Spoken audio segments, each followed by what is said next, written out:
Right, so in order to remove this primary case cover, there's a couple things we're going to have to do first.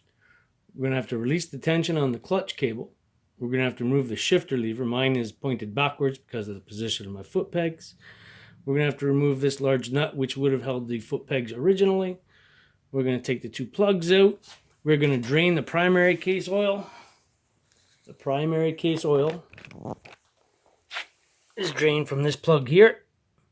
And then we'll also need to release the tension on the primary chain tensioner. So we're going to loosen this nut and back that bolt out. Yes, my bike is dirty. It's the way it should be. Rather be riding than shining. Okay, once we get the cable tension loosened here, we're going to come up to the lever and we're going to remove the cable from the lever. Okay?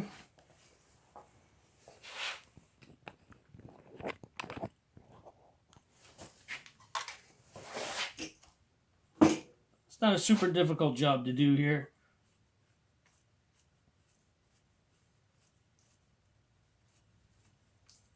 Wind it all the way to the bottom.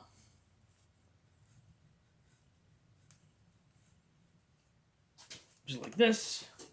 Lots of slack. And we're going to come up to the top and pull the cable out of the lever. I'm sure you've done this before.